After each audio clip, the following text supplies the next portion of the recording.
ایک واقعہ سے آپ کے ایمان کو تازگی ملے گی۔ آپ کی خدمت میں ایک نوجوان آیا اور اس نے آ کے عرض کی، امیر المومنین میں معاشی طور پہ کمزور ہوں، کوئی معاشی نظام نہیں میرے پاس، تو آپ کسی سرکاری محکمے میں مجھے نوکری دلوا دیں۔ تو سیدنا فاروق اعظم نے ایک ہی بات اس سے پوچھی، کیا تم قرآن کریم کے عالم ہو؟ یعنی قرآن کریم کو سمجھ سکتے ہو؟ سمجھا ہوا ہے اس کے ترجمے کو، تفسیر کو، قرآن کریم کے نکات کو سمجھا ہوا ہے؟ اس نے کہا نہیں، میں قرآن کریم کا عالم تو نہیں ہوں۔ فرمایا پھر میری ریاست میں کسی بھی ادارے میں ایسے آدمی کی گنجائش نہیں یا اس کے لیے جگہ نہیں ہے جو قرآن کریم کو سمجھنے والا نہیں ہے۔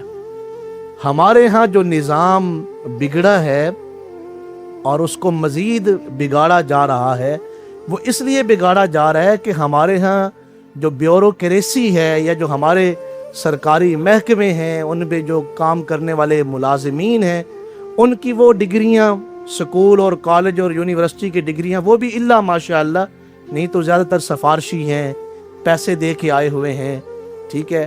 اگر وہ آئے بھی ہیں کوئی ڈگریوں والے بھی، تو وہ ہمارا ایجوکیشن سسٹم اس قدر تباہ کر دیا گیا ہے، اس میں نہ تقوی سکھایا گیا، نہ اللہ کا خوف سکھایا گیا، نہ ایمانداری سکھائی گئی، نہ ہی لوگوں کے حقوق سکھائے گئے، اور اس طرح کی کوئی تعلیم دی ہی نہیں گئی۔ بس وہ پہلے دن جب اپنی نوکری پہ آیا تو اس نے اپنا ماحول دیکھا، نیچے چوکیدار سے لے کے اوپر وزیر اعظم تک سب کے سب عوام کو لوٹ رہے ہیں اور لوٹ مار مچائی ہوئی ہے۔ وہ بھی آتا ہے کہ بس میں تو صرف یہی کام کرنے کے لیے آیا ہوں، میں نے یہی لوٹ مار کرنی ہے۔